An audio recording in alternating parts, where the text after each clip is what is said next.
Apa urban legend tentang penculikan yang pernah kalian dengar waktu masih kecil? Kalau di zaman gua, itu dulu pernah ada yang bilang anak kecil jangan keluar malam-malam karena bisa diculik dan kepalanya bakal dijadiin tumbal di jembatan. Terus gara-gara film Sherina, anak-anak kecil itu pada takut kalau ngeliat mobil jeep karena itu mobil penculik. Ada satu lagi urban legend yang nggak ada hubungan dengan penculikan tapi cukup berbekas juga di otak gua karena dari kecil gua diceritain dan gua ngerasa ini serem banget. Dulu, sebelum sekolah tutup untuk libur semester, ada anak yang masuk ke dalam toilet, si penjaga sekolah nggak tahu toilet ini dikunci. Dan anak tadi dianggap hilang oleh keluarganya. Waktu tahun ajaran baru dimulai, si penjaga sekolah ngebukain toilet satu persatu dan waktu dia buka, anak yang hilang itu masih hidup di dalam toilet tapi makan dagingnya sendiri. Gua nggak tahu siapa yang nyebarin cerita itu, tapi serem banget. Cerita-cerita seram atau urban legend kayak gini pastinya ada di semua tempat, ceritanya beda-beda. Begitu juga dengan urban legend yang sempat tersebar di tahun 1988 sampai 2002 di Paiyin, salah satu kota di China. Kalau penyebutan gua salah, gua mohon maaf. Orang-orang bisik-bisik. Katanya ada serial killer yang menghantui mereka. Serial killer ini menyerang wanita-wanita yang memakai pakaian berwarna merah. Kalau rambut panjang, kemungkinan juga bisa jadi korbannya. Intinya, semua orang harus hati-hati. Kalau di London kita sangat mengenal nama Jack the Ripper, di China mereka punya Jack the Ripper sendiri. Berhubung hampir semua informasi kasus ini dalam bahasa Cina, informasi yang gue dapatkan murni dari episode Rotten Tomato. Meskipun nggak bisa digali sedetail mungkin, tapi menurut gue udah cukup detail. Karena kalau kalian cari di Wikipedia atau di Google, informasinya benar-benar terbatas. So, langsung aja kita masuk ke cerita. Welcome to Ruang Kelab.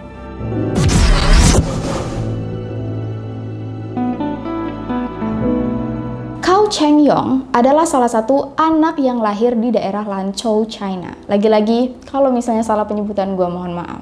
Cao punya kembaran. Dia punya 5 saudara perempuan dan 3 saudara laki-laki. Cao adalah anak yang paling muda. Waktu masih kecil, ibunya meninggal dunia. Untungnya, ayahnya sangat bertanggung jawab. Meskipun tanpa kehadiran seorang istri, ayahnya tetap berusaha membesarkan anak-anaknya dengan sungguh-sungguh. Meskipun memang yang diperhatikan cuma anak laki-laki aja. Anak-anak perempuannya agak ditelantarkan, karena perempuan dianggap nggak penting. Namanya juga tahun 1980-an ya. Diskriminasi terhadap wanita memang sangat tinggi. Mereka berasal dari keluarga yang sangat pas-pasan. Dan satu-satunya cara untuk keluar dari garis kemiskinan ini adalah dengan pendidikan. Waktu itu, ada yang namanya tes imperial. Tes yang sangat-sangat susah, 99% pesertanya pasti gagal. Kalau jadi peserta dengan nilai tertinggi, namanya pasti bakal terkenal sekampung, sekota. Kampungnya bakal didatangi oleh turis-turis lain, namanya bakal disebut-sebut. Di sini nih, si A yang juara 1 itu tinggal, dilahirkan. Dan ini satu-satunya cara orang-orang yang hidup di bawah garis kemiskinan bisa sukses. Karena ujiannya juga susah banget. Biasanya dilakukan selama 3 hari. Peserta dikurung di ruangan masing-masing, disuruh untuk mengerjakan soal-soal. Bahkan ada yang sampai meninggal. Dan meskipun banyak yang meninggal, tes tetap dilaksanakan. Mereka-mereka yang lulus dari tes ini bisa jadi salah satu pejabat negara atau kota. Mungkin kalau sekarang tuh kayak tes PNS kali ya. Tapi ini versi ekstrimnya. Bahkan kalau misalnya ada orang yang punya kejahatan, terus gak mau dihukum, orang ini bisa ikut tes. Kalau dia lulus, dia bakal dimaafin. Jadi ini benar-benar tes yang luar biasa. Di keluarga Cao, kakek buyutnya Cao adalah salah satu orang yang berhasil lulus tes ini dengan nilai tertinggi. Jadi kakek buyutnya itu selalu dikenang oleh cucu-cucunya, sampai generasi bawah. Dan mereka semua berharap, siapa ya suatu hari keturunan kita yang bakal meneruskan perjuangan kakek buyut? Berhubung Cao adalah salah satu anak yang paling muda, semua orang sayang banget dengan Cao, dengan harapan dia yang bakal meneruskan keberhasilan kakek buyutnya. Suatu hari, waktu Cao dan kembarannya masih remaja, kembarannya ini kerja jadi tukang pindah-pindah. Maksudnya itu tukang yang bantuin orang pindah-pindah. Gak sengaja, waktu lagi kerja, kembarannya ini kecebur ke sungai, tenggelam, dan meninggal dunia. Berita ini membuat seluruh keluarga sedih, tapi yang paling sedih adalah Cao. Namanya juga kembaran sendiri, kan katanya kembaran itu punya ikatan yang lebih ya. Semenjak kembarannya meninggal, setiap kali Cao ngerasa sedih, dia selalu terjun ke sungai ini, nangis, mandi, sambil berdoa dan janji Dia bakal berusaha sebisa mungkin untuk keluar dari kemiskinan ini. Dia bakal berusaha keras supaya anak-anaknya nggak perlu mengalami perjuangan dan kesedihan yang dia alami. Dan kau tumbuh sebagai anak yang sangat teladan, sopan, pendiam, dan gak neko-neko. Hampir setiap hari kau belajar, dan belajar. Soalnya dia pengen tes, pengen bisa masuk kuliah jadi pilot. Tapi di tes pertama, kau gagal. Dia coba lagi di tes kedua. Hampir aja kau lulus, cuman kurang sedikit lagi aja. Dan rupanya, kau denda. Dia nggak lagi pengen jadi pilot. Dia sudah muak. Bodoh amat. Kalau aku nggak bisa kuliah, aku bakal cari cara lain untuk bisa kaya. Rupanya, kau memulai bisnis pisau. Dan dari bisnis ini, dia mulai cinta dengan pisau. Setiap hari, setidaknya ada satu pisau yang dia bawa kemanapun dia pergi. Di waktu senggang, kau suka main judi. Kau nggak peduli dia menang atau kalah, dia cuma seneng aja ikut judi, duduk semalaman penuh, dan gak bicara ke satu orang pun sepatah kata pun. Sampai temen-temennya tuh sempet takut. Sebenarnya kau ini kenapa sih? Tapi kalau mau bilang kau ini aneh, enggak juga. Kau justru sabar banget. Waktu bapaknya sakit, gak bisa ngapa-ngapain, kau dengan sabar gantiin pampers bapaknya, mandiin bapaknya, nyuapin bapaknya makan, sampai seluruh tetangga tuh iri dengan bapaknya kau. Enak banget ya punya anak berbakti. Kalau anak aku sih kayaknya aku sudah dikasih ke panti jompo, udah nggak dipeduliin lagi.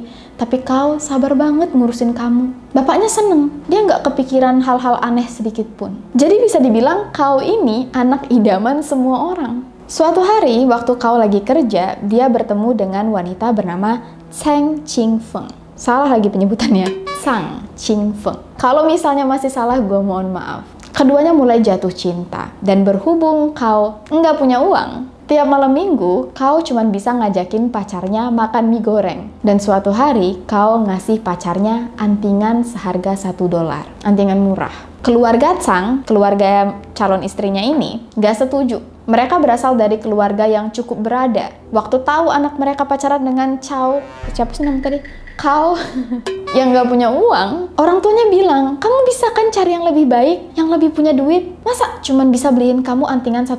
Tapi Chang bucin. Dia nggak peduli uang urusan nanti, yang penting cinta. Jadi ujung-ujungnya kau dan Chang menikah. Di tahun pertama pernikahan, semuanya berjalan lurus. Chang bilang ke keluarganya, bener kan pilihan aku? Kau anak yang baik, suami yang bertanggung jawab. Dan Chang hamil. Begitu Chang melahirkan, di tahun kedua pernikahan, kau mulai berubah. Di budaya China waktu itu, ibu yang baru melahirkan disuruh untuk mendep di dalam rumah selama 1 bulan penuh. Bonding dengan anaknya, makan makanan bergizi. Jadi waktu itu Chang gak kerja sama sekali. Biasanya kalau dulu Chang sibuk kerja juga, jadi dia gak terlalu tahu tiap hari kau ngapain aja. Nah sekarang Chang cuman di rumah, dia sadar kau sering banget hilang, pergi entah kemana, kadang gak balik ke rumah. Sebagai ibu yang baru melahirkan, belum bisa ngapa-ngapain dan harus ngejagain anaknya, Chang marah. Ini suami aku kemana? Aku kan mau masak. Kalau dia pergi, siapa yang jagain anak? Bahkan untuk masak sendiri pun, Chang masih belum mampu. Jadi ujung-ujungnya, Chang sering banget nelpon keluarganya, suruh datang ke rumah, masakin buat dia. Chang tahu sih, sebenarnya kau nyari duit tambahan dengan kerja sambilan. Kerja-kerja sambilan lah untuk cari duit tambahan. Dan waktu itu kau bilang dia jadi kuli bangunan. Dan kalau misalnya pulang ke rumah emang sering bawa uang. Tapi tetap aja Chang ngerasa kesel. Soalnya sering ditinggal begitu aja. Sebagai ayah, secara emosional kau nggak deket dengan anak-anaknya. Tapi bertanggung jawab. Suatu hari, waktu lagi makan di rumah, kau cerita. Di kota sebelah, di Payan, ada rumor tentang pembunuh berantai. Tahu nggak sih? Korbannya itu sering dipotong-potong. Kemarin aja ada wanita yang ditemukan tanpa telinga. Ada juga yang dada kirinya hilang, dipotong oleh pembunuhnya. Serem banget gak sih? Bahkan nih, dengar-dengar pembunuhnya itu sempat minum teh dulu di rumah pelakunya sebelum kabur. Waktu itu, gak ada yang tahu kalau kau sebenarnya sedang menceritakan hari-harinya. So, mari kita bahas apa aja yang kau lakukan saat menghilang dari rumah. Kalau penjahat biasanya bertindak di malam hari atau subuh hari saat langit lagi gelap, kau justru bertindak di pagi hari, di hari kerja, saat matahari terang benderang. Di tahun 1988, sekitar jam 3 sore, seorang wanita berusia 23 tahun yang habis kerja shift malam di pabrik, jalan kaki pulang ke rumah. Dia capek banget, ngantuk, udah nggak sabar pengen tidur. Wanita ini sering menggunakan sepatu berwarna putih. Jadi kita sebut aja namanya Pai, yang kalau dari bahasa Cina artinya putih. Lagi-lagi kalau penyebutannya salah, gua mohon maaf. Kebetulan hari itu Kau lagi jalan-jalan ke Paian. Sengaja pengen ngerampok di kota sebelah biar agak susah ketahuan. Dan di jalan, Kau ngintip ke salah satu apartemen. Di dalam apartemen itu, dia ngeliat Pai lagi tidur. Kesempatan yang bagus. Kau mengendap-endap masuk ke dalam apartemen, mulai ngebukain satu persatu lemari, nyari uang, barang penting yang bisa dia rampok. Tapi secara nggak sengaja, Pai yang lagi tidur kebangun. Kau yang panik ngeliat radio. Dan radio ini langsung dia puter dengan volume yang sangat kencang. Sampai-sampai Pai bingung, siapa yang nyalain radio? Tanpa Pai sadari, dari belakang Kau siap memukulnya. Ingat kan? Kau selalu bawa pisau. Pai ditusuk berkali-kali. Dan gak ada satu orang pun yang mendengar teriakan Pai karena suara radio yang kencang. Waktu Kau menghabisi Pai, ada rasa senang yang timbul. Kau mikir, udah kepalang ini wanita meninggal, sekalian aja aku perkaos. Tapi setelah Kau pikir-pikir lagi, dia udah terlalu lama di dalam apartemen itu. Dia takut ketangkep. Jadi, Kau ambil salah satu foto yang ada di rumah itu, dia lari kabur ke rumah, dan malamnya Kau memuaskan dirinya sendiri pakai foto yang dia ambil. Dan dari sinilah Kau memulai perjalanannya menjadi seorang pembunuh. Sekitar jam 6 sore, adik Pai yang baru pulang sekolah membuka pintu apartemen dan melihat kakaknya sudah meninggal dunia. Leher Pai hampir putus, badannya ditusuk puluhan kali. Uang mereka hilang, rumah dalam keadaan berantakan. Polisi langsung yakin ini adalah ulah perampok yang takut ketahuan, makanya membunuh Pai. Di situ polisi menemukan banyak banget sidik jari pelaku. Sidik jari ini disimpan, soalnya belum bisa dibandingkan dengan siapapun. Dan juga mungkin teknologi sidik jari waktu itu masih sangat terbatas. Berhubung kota Paian ini masih kecil, polisinya masih belum terlalu expert, mereka minta bantuan polisi dari kota sebelah. Polisi dari kota sebelah bawa anjing pelacak. Begitu sampai di TKP, anjing pelacak yang mereka bawa ternyata mabuk kendaraan. Jadi dia nggak bisa tuh mengikuti jejak dari bau pelakunya. Semenjak Pai meninggal, orang tuanya bercerai. Dan adik laki-lakinya setahun kemudian bundir, depresi. Soalnya dia deket banget dengan Pai dan sangat trauma dengan apa yang dia lihat. Sedih banget ya. Di rumah, Kau agak takut. Kau ini sering banget baca-baca cerita misteri, cerita-cerita kriminal. Dan yang paling dia takutin, polisi akan membawa anjing pelacak dan bisa men-track baunya sampai ke rumah. Tapi setelah beberapa hari, Kau ngerasa aman. Soalnya polisi nggak datang. Merasa mulai hebat, Kau ingin melakukannya lagi. Sekitar jam 2 siang, seorang perempuan berusia 19 tahun yang kerja di kafetaria sebuah bangunan kantor dicari-cari oleh orang sekitar. Soalnya harusnya dia kerja, tapi kok nggak datang-datang. Berhubung perempuan ini tinggal di asrama yang ada di bangunan itu, teman-temannya langsung ngecek ke kamar. Mereka kaget banget waktu melihat wanita ini sudah bersimbah darah dalam keadaan leher yang hampir putus, ditusuk berkali-kali, dan dalam keadaan setengah telanjang. Di TKP, polisi menemukan ada banyak banget sidik jari dan juga cairan sperma. Begitu sidik jari ini dibandingkan dengan sidik jari yang ditemukan di TKP sebelumnya, hasilnya cocok. Di situ polisi yakin kota mereka sedang diserang oleh pembunuh berantai. Cuman, polisi takut kalau kasus ini menyebar di media, kalau publik tahu, pasti bakal panik. Pasti polisi bakal disalahin. Kenapa lambat banget nangkep pelakunya? Mereka nggak mau dapet pressure yang gede dari netizen. Jadi kasus ini dirahasiakan oleh polisi. Netizen nggak tahu kalau ada pembunuh berantai yang menghantui kota mereka. Berhubung teknologi belum maju, meskipun ada sidik jari, ada sperma, yang berarti ada DNA pelakunya, bukti-bukti ini cuma bisa disimpan dulu. Soalnya nggak bisa dibandingkan dengan siapa-siapa juga. Kasus ini menemui jalan buntu hingga 3 tahun kemudian. Kau yang kerja serabutan di salah satu perusahaan konstruksi membawa pisau dan tali. Lagi-lagi ke kota sebelah untuk mencari korban selanjutnya. Dari belakang, Kau mengikuti salah satu wanita yang berjalan sendirian pulang ke rumah. Begitu wanita ini buka pintu rumah, Kau langsung mendorong dan ikut masuk. Wanita ini dia ikat di kasur, dia habisi, dan dia perkaos. Begitu polisi masuk ke TKP, mereka bandingkan lagi sidik jari dan sperma yang ada, hasilnya cocok. Pelakunya adalah pelaku dari kasus yang sama yang belum bisa mereka pecahkan. Di bulan Januari tahun berikutnya, sekitar jam 4 sore, seorang wanita yang ada di rumah sendiri sendirian mendengar suara pintu rumahnya diketuk dari luar. Dari jendela, wanita ini nanya, "Cari siapa?" Pria di depan rumahnya diem aja. Wanita ini bingung. "Cari suami aku ya?" Barulah laki-laki ini menjawab, "Iya, cari suami ibu." "Oh, suami aku lagi di luar. Bentar ya, masuk dulu aja." Disuruhlah pria tak dikenal ini masuk ke dalam rumahnya. Waktu si ibu lengah, Kao langsung beraksi. Malam harinya, begitu sang suami pulang, dia melihat istrinya sudah tewas bersimbah darah dalam keadaan leher yang hampir putus dan telanjang. Begitu polisi datang ke TKP, mereka bandingkan lagi sidik jari dan sperma yang ada, lagi-lagi pelaku yang sama. Mereka ngerasa pelakunya makin hari makin berani. Kemarin-kemarin setengah telanjang, kali ini pelakunya sampai nekat membuka baju korbannya, sengaja ditinggalkan dalam keadaan yang bisa dibilang sengaja memalukan. Dan yang paling bikin polisi merinding, waktu mereka lihat lagi, kedua telinga wanita ini hilang. Polisi mencoba mencari telinga ini, rumah dibongkar, gak ketemu.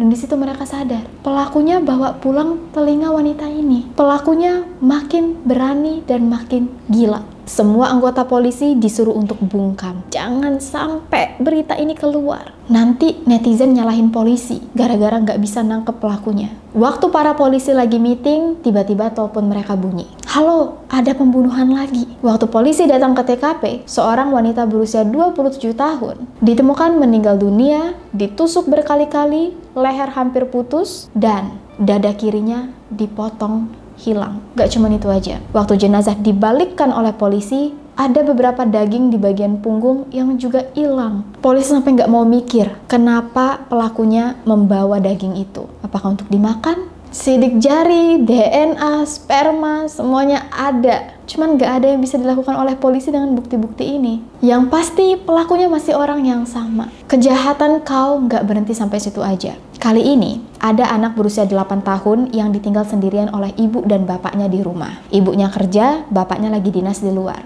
Anak berusia 8 tahun ini juga diingetin berkali-kali oleh ibunya, kalau ada orang asing yang ngetok pintu rumah, jangan dibukain. Dan sebelum ibunya keluar dari rumah, ibunya sempat mikir, kunci nggak ya anak aku dari luar? Tapi nanti kalau misalnya ada kebakaran, gimana? Setelah mikir berkali-kali, kunci enggak.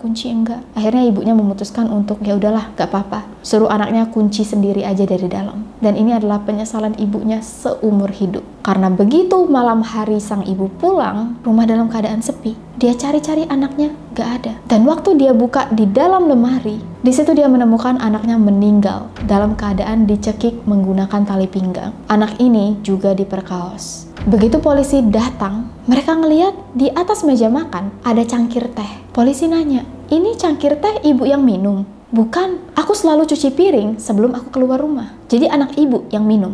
"Enggak, anak aku nggak minum teh dan nggak bisa bikin teh." Di situ polisi sadar, pelakunya sempet-sempetnya bikin teh sendiri dan minum dulu sebelum kabur. Sekarang polisi dapat air liur sang pelaku. Polisi dapat semuanya nih, sidik jari, sperma, DNA, air liur. Tapi tetap mereka nggak bisa menemukan identitas pelaku dengan bukti-bukti ini. Lalu, 11 bulan kemudian pada tanggal 23 November, sekitar jam 10 pagi, seorang wanita berusia 22 tahun ditemukan ditusuk 22 kali di rumahnya sendiri. Kedua dadanya, 2 tangannya, dan semua alat intimnya hilang dipotong oleh pelaku. Sekarang, meskipun polisi berusaha menutup kasus ini rapat-rapat dari publik, orang-orang mulai menggosip dan curiga. Mereka sadar, ada banyak banget kasus pembunuhan yang terjadi. Dan dari sinilah muncul urban legend. Katanya, kalau keluar rumah pakai baju merah, kalian bakal jadi target pelakunya. Kalau punya rambut panjang juga bisa jadi target, soalnya mudah ditarik. Ada rumor yang bilang pelakunya sakit hati karena baru diputusi oleh pacarnya yang suka warna merah. Makanya yang dibunuh adalah wanita-wanita yang menggunakan warna merah. Sebenarnya nggak satu pun rumor ini benar soal warna merah dan rambut panjang. Tapi memang saat itu ada serial killer yang menghantui mereka. Cuman ya ada yang percaya, ada yang nggak percaya. Jadi semacam kayak urban legend. Pada November tahun 2000, Kao kembali mengintip satu keluarga. Dia ikuti, dia intai, dia pelajari. Dan suatu hari, waktu sang suami pulang ke rumah, dia ngelihat anaknya yang berusia 1 tahun, sebut aja Lily, nangis. Sang suami bingung kenapa anaknya nangis. Waktu dia cek masuk ke dalam kamar, dia ngelihat istrinya sudah meninggal dalam keadaan leher hampir putus, ditusuk berkali-kali, dan 2 tangannya hilang. Sang suami langsung dibawa oleh polisi untuk diinterogasi selama 3 hari. Berhubung anaknya Lily waktu itu masih berusia 1 tahun, Lily nggak ingat apa yang terjadi. Cuman waktu dia tumbuh dewasa nih, dia sering dengar orang-orang bilang waktu ibunya hilang, soalnya Lily nggak dikasih tahu cerita aslinya gimana. Tapi dia tahu bapaknya sempat diinterogasi oleh polisi selama 3 hari. Jadi Lily nggak pernah percaya dengan bapaknya. Lily selalu berantem dengan bapaknya dan sering banget Lily bilang, "Ibu di mana, Pak? Ibu di mana?" Bapak kan tahu kan bapak ibu di mana, dan bapaknya selalu diem karena nggak sampai hati untuk cerita. Takut kesehatan mental Lily terganggu. Dan kalian tahu, 6 tahun setelah kasus ini, Kao bawa anak-anak dan istrinya pindah ke apartemen yang sama tempat di mana dia membunuh ibunya Lily. Chang, kalau kalian ingat, istrinya Kao sering banget diceritain tetangga sekitar. Tahu nggak sih, 6 tahun yang lalu sempat ada pembunuhan serem banget di apartemen ini. Pembunuhnya nggak pernah ditangkap, jenazahnya hilang 2 tangan. Dan waktu itu mereka nggak tahu, mereka lagi cerita ke istri pelakunya sendiri. Dan Chang sama sekali nggak tahu yang diceritain itu adalah korban suaminya. Di tahun 2001, orang-orang sudah mulai merasa emang ada yang salah nih dengan keamanan sekitar. Salah satunya, wanita yang lagi jalan pulang ke rumah. Dia ngerasa kayaknya dia dibuntutin. Di rumah, dia sebenarnya sendirian, tapi dia punya suami. Dan kayaknya suaminya kerja masih di sekitar situ. Begitu wanita ini sampai di depan pintu rumah, dia ngerasa ada yang ngedorong. Waktu dia balik badan, ada laki-laki yang berusaha masuk juga ke dalam rumahnya. Jadi wanita ini langsung berusaha untuk mendorong pintu sekuat tenaga. Jangan sampai pria ini bisa masuk. Dan untungnya berhasil. Pintu langsung dia kunci. Dan dia sempat nempelin telinganya ke pintu. Dia pengen dengar, ada suara langkah nggak ya? Udah pergi belum ya orang tadi? Hening, gak ada suara. Baru aja dia bernapas lega. Waktu dia noleh ke atas, dari jendela, dia ngelihat ada kepala yang senyum. Gue merinding. Pria tadi masih ngintip, tapi senyum. Wanita ini teriak, langsung ambil telepon, nelpon suaminya. "Cepet datang ke sini. Ada yang ngintip dari jendela, ada yang mau masuk ke rumah." Untung aja suaminya deket. Suaminya langsung lari, dan begitu sampai di dalam rumah, suaminya juga ngeliat. Emang beneran ada pria ngintip dari jendela, senyum ke mereka. Pasangan suami istri ini langsung lapor ke polisi, dan dibuatlah sketsa wajah. Ini sketsanya. Ih, serem banget gak sih? Ini gue senyum bukan bahagia ya, ini coping mechanism. Serem banget. Tapi meskipun ada sketsa, ternyata masih susah juga nyari orang dengan wajah ini. Soalnya, Kao sebenarnya tinggal di kota lain, cuman emang sengaja datang ke situ untuk mencari korban. Kini giliran seorang wanita bernama Chang. Ini bukan istrinya Kao ya, wanita lain yang nama marganya emang sama. Chang berusia 23 tahun dan kerja di klinik. Sama kayak wanita sebelumnya yang alhamdulillah untungnya bisa berhasil menyelamatkan diri. Sayangnya, Chang tidak bernasib sama. Dia dibuntuti dari belakang, begitu dia buka pintu, Kao ikut masuk ke dalam, Kao langsung menghabisi Chang, merampok, kemudian lari. Rupanya, Chang belum meninggal. Dia masih sempat ngambil telepon, nelpon polisi. Cuman, Chang nggak bisa ngomong, soalnya lehernya udah hampir putus. Polisi cuma bisa denger kayak orang kumur-kumur, korok-korok gitu. Waktu polisi datang, Chang udah meninggal. Karena Chang sempat dilarikan ke rumah sakit, mulai ketahuan, rupanya ada pembunuh berantai. Tapi masih belum diumumin, cuman orang-orang sekitar aja nih yang makin yakin beneran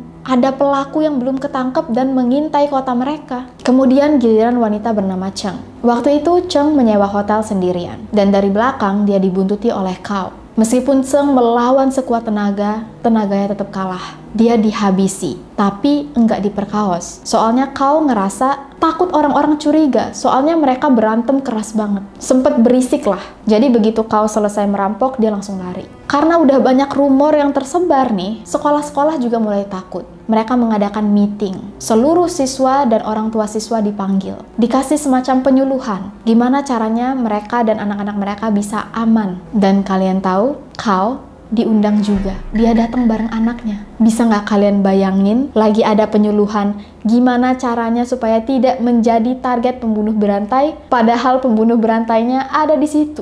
Ngedengerin. Oh gini cara mereka biar nggak jadi korban aku. Wah ini kasus serem banget. Kadang-kadang Kao balik ke kampung halaman, tapi dia benci banget balik ke kampungnya. Soalnya dia sering dibanding-bandingkan dengan keluarganya yang lain. Waktu itu, keluarga Kau lagi heboh nih. Lihat Kau, sepupu-sepupu kamu, ada 5 yang berhasil masuk kuliah. Dan Kau ngerasa iri, soalnya dia nggak bisa masuk kuliah waktu itu. Terus ada lagi yang bilang, tahu nggak, om kamu tuh, dia berhasil lulus tes. Udah jadi salah satu pejabat kota tuh. Semacam PNS lah mungkin ya. Akhirnya, ada juga yang melanjutkan perjuangan kakek buyut kamu. Setelah dibanding-bandingkan ini, Kau stres. Cara dia untuk healing, nggak healing sih, supaya nggak stres adalah dengan merampok. Sebenarnya kata Kau, kata dia ya, dia nggak ada keinginan untuk menghabisi orang lagi. Dia cuma pengen merampok. Dia masuk ke salah satu kamar hotel yang kosong. Tapi di tengah-tengah merampok, ada satu wanita yang masuk ke kamar. Jadi mau nggak mau, Kau bilang dia sendiri yang masuk. Ya udah, dia yang mau jadi korban. Jahat banget ini orang. Wanita ini dihabisi dan diperkaos. Padahal ya, letak hotel ini benar-benar seberangan dengan kantor polisi. Dan ini adalah pembunuhan terakhir yang dilakukan oleh Kau. Selama 10 tahun lebih, polisi mencari-cari siapa identitas pelaku ini. Pelaku yang diberi julukan The Ripper, karena mirip Jack the Ripper. Polisi penasaran banget, soalnya pelaku selalu melakukan kejahatan di hari kerja pagi hari. Kayaknya pelakunya nggak kerja deh, bisa-bisanya punya waktu senggang untuk melakukan kejahatan. Terus, semua korban dihabisi kalau nggak di hotel, di rumah mereka sendiri. Biasanya kan kalau pelaku membawa korbannya ke rumah. Jadi polisi mikir, jangan-jangan pelakunya memang sudah berkeluarga, makanya nggak bisa membawa korban ke rumah. Dan kalau dilihat-lihat lagi, pelakunya sebenarnya sangat hati-hati. Kayaknya sudah mengobservasi, membuntuti korban sebelum melakukan kejahatan. Soalnya bisa sampai bikin teh dulu. Santai banget. Dan sudah ada 11 korban yang dia habisi, gak satu pun orang melihat. Sebenarnya ini juga salah polisi ya. Mereka yang gak ngasih tahu publik. Mungkin kalau misalnya mereka mengumumkan ke publik bahwa ada pembunuh berantai, orang-orang sekitar mungkin bakal lebih teliti. Kalau ngelihat ada orang yang tiba-tiba entah mungkin tangannya berdarah atau bajunya kotor, ya kan? Makanya, di tahun 2004, waktu polisi memutuskan untuk menceritakan ke publik bahwa mereka sedang mencari pembunuh berantai. Selama 10 tahun, sudah punya sidik jari, air liur, sperma, DNA, tapi gak pernah ngomong dan membuka kasus ini secara publik, netizen marah banget. Andai aja, banyak yang bilang ya, kalau aja kami tahu ada pembunuh berantai, polisi terang-terangan cerita, mungkin para korban yang sudah meninggal tuh bakal lebih hati-hati dan bisa aja selamat. Mungkin ada banyak orang yang sebenarnya ngelihat sesuatu, tapi mereka nggak berpikir panjang karena nggak tahu kalau misalnya lagi ada pembunuh yang berkeliaran. Mungkin mereka lebih bisa berusaha untuk melindungi diri lebih daripada biasanya. Polisi mengungkap kasus ini karena mereka meminta semua data penduduk di Payin. Seluruh sidik jari semua orang diambil. Hampir 100.000 lebih sidik jari yang mereka kumpulkan. Tapi Kau tidak terdaftar sebagai orang lokal di kota itu. Jadi meskipun polisi berusaha mengumpulkan sidik jari, ya sidik jari Kau enggak dimintain. Polisi juga cerita ke publik, sebenarnya pelaku beraksi sejak tahun 1988 sampai tahun 2002. Yang berarti sudah selama 2 tahun, pelaku ini nggak pernah melakukan aksinya lagi. Dan polisi juga bingung, kenapa? Apakah pelakunya sudah meninggal, atau sakit, atau pindah? Waktu itu jadi pertanyaan besar. Nah, kenapa Kau berhenti membunuh sejak tahun 2002? Jawabannya adalah karena kuliah. Bukan Kaunya yang kuliah, tapi anak laki-lakinya yang kuliah. Anak laki-laki Kau sangat-sangat pintar, berhasil masuk kuliah dengan salah satu nilai tertinggi. Kau akhirnya sadar, masa depan anak aku cerah. Kalau misalnya aku tiba-tiba ketangkep sebagai pembunuh berantai, masa depan anak aku bisa hancur. Jadi ya udah, demi enggak merusak masa depan anaknya, Kau berhenti membunuh. Kejem banget, padahal dia sendiri merusak masa depan 11 keluarga. Kau yang dulu benci banget pulang kampung, akhirnya seneng pulang kampung. Karena akhirnya dia bisa membanggakan anaknya masuk kuliah. Dia bukan ayah yang gagal, dia ayah yang berhasil. Terus kalau Kau sudah berhenti menjadi pembunuh, kenapa dia bisa ditangkap? Jawabannya, kalian ingat? Omnya Kau ada yang berhasil jadi salah satu petinggi kota. Nah, di tahun 2016, polisi menggunakan teknologi canggih DNA. Sidik jari, air liur, DNA, sperma, pelaku yang sudah dikumpulkan oleh polisi dimasukkan ke sistem database. Dan hampir cocok 100% dengan identitas omnya Kau yang jadi petinggi negara. Berhubung cocoknya nggak 100%, polisi yakin Pelakunya adalah keluarga dari omnya ini. Makanya semua anggota keluarga Kao dimintai sidik jari dan DNA. Pada bulan Agustus 2016, waktu Chang, istrinya Kao, lagi beres-beres di toko, dia dengar suara sirine polisi. Chang penasaran, tapi dia nggak nyangka seluruh polisi langsung masuk ke tokonya dan langsung menangkap suaminya Kao. Istrinya bingung dan teriak-teriak. Salah satu polisi bilang, "Ibu, suami ibu ditangkap karena telah membunuh 11 wanita." Begitu Kao ditangkap oleh polisi, polisinya nanya, "Bapak tahu kan kenapa bapak ditangkap?" "Iya, soalnya aku sudah membunuh 11 wanita." "Siapa dan di mana aja nama korbannya, Pak?" Kao langsung menjelaskan semua korbannya. Bahkan Kao masih ingat lokasi setiap TKP. Kao nggak nutupin satupun. Dia sudah siap mati. Waktu ditanya oleh polisi, Kao bilang dia menyerang wanita mana saja yang dianggap cantik. Tapi waktu ditanya, kenapa? Kao nggak pernah mau jawab. Semua orang kaget banget. Meskipun mereka tahu nih, ternyata Kao adalah pembunuh berantai, mereka coba inget-inget. Ada nggak ya tanda-tanda Kao adalah seorang pembunuh? Pernah nggak ya Kao berbuat aneh? Gak ada. Mereka nggak inget satu kejadian pun yang bikin mereka curiga dengan Kao. Kecuali ya kalau main judi, Kao diem aja. Itu doang yang aneh. Bahkan banyak banget yang nggak percaya. Kao cerita alasan kenapa dia berhenti ada 3. Pertama karena dia udah tua, takut tenaganya kurang kuat. Terus sekarang sudah banyak kamera, takut ketangkep. Dan yang ketiga karena anaknya sudah masuk kuliah, dia nggak mau menghancurkan masa depan anaknya. Padahal dia merusak kehidupan 11 keluarga. Pada tahun 2018, Kao dijatuhi hukuman mati. Dan sebelum dia dieksekusi, ada beberapa orang yang penasaran dengan kehidupan Kao. Kao disuruh ikut tes psikologi. Kalian tahu nggak sih tes psikologi yang disuruh untuk gambar rumah, pohon, orang?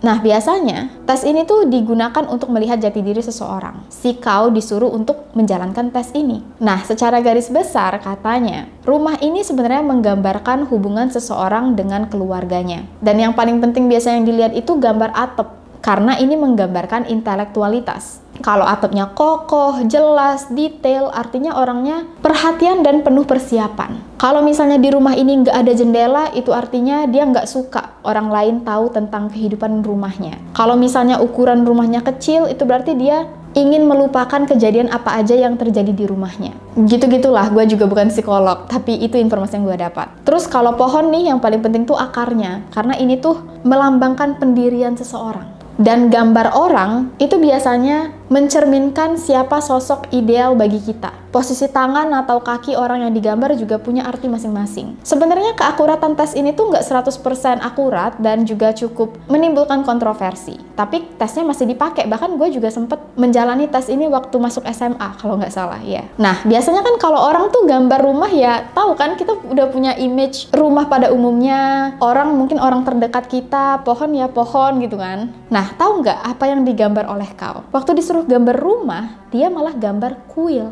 Terus waktu dilihat nih gambar orang, dia gambar orang telanjang. Kata yang nguji, seumur-umur nih mereka belum pernah nerima gambar kuil dan gambar orang telanjang. Dan ini di tahun 2018 ya, bukan zaman dulu. Dan menurut para psikolog, Kao punya ego untuk bisa dikenang oleh orang lain. Dia pengen dihormati, namanya diinget, dan mungkin ini adalah alasan kenapa Kao melakukan pembunuhan. Kao dieksekusi pada tanggal 30 Maret 2018, pakai metode apa? Dirahasiakan. Dan ingat Lily yang curiga bapaknya melakukan sesuatu ke ibunya, makanya ibunya hilang. Akhirnya mereka berdua baikan. Akhirnya Lily tahu apa yang sebenarnya terjadi. Seenggak-enggaknya hubungan mereka membaiklah setelah Kao tertangkap. Dan itulah kisah Jack the Ripper dari China. Lebih dan kurang gue mohon maaf dan kasih tahu gue pendapat kalian tentang kasus ini, karena ini salah satu kasus yang paling disturbing sih menurut gue.